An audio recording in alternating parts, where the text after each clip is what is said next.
and does a great job as a radio host.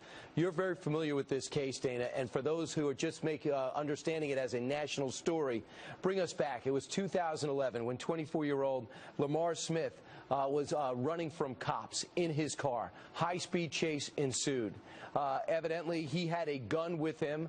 When a cop was in pursuit, he was actually caught on camera, one of those body cams, saying, "When I capture this guy, I'm going to kill him." When he did catch up to him, 5 shots were fired, and they said that was proof this shooting was premeditated. But there seems to be more to this case. At least that's what the jury found.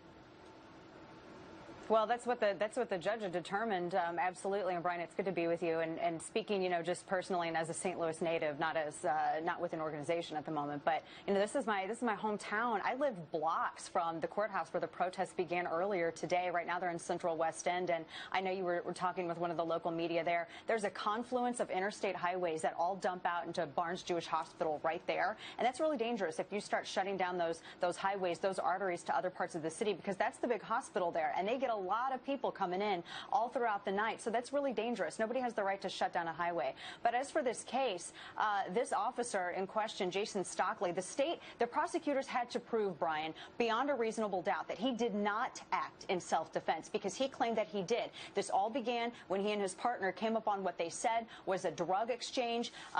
This individual, Anthony Lamar Smith, he is a prohibited possessor. He has a long record for being a drug dealer, heroin. We have an opioid, I can't even talk, opioid epidemic right now in the United States. And he also had an illegally possessed handgun. So comes into a Church's Chicken parking lot. They see something going down. They approach the car. The guy, Anthony Lamar Smith, at that point, Brian, and there's video of this, backs out and attempts to mow down the officers. Now, that's assault with a deadly weapon.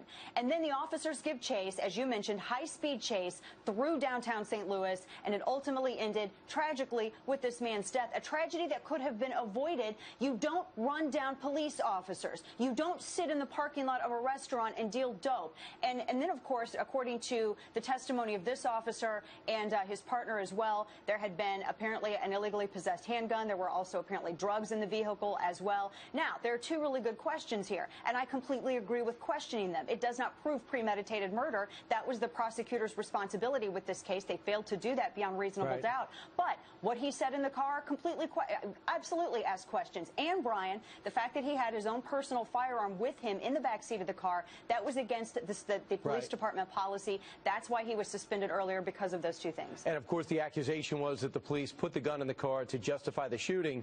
And then some also brought up in the case for the defense was, well, it's logical for a guy with heroin who dealt heroin to have a gun. It would be unusual for them not to have a gun.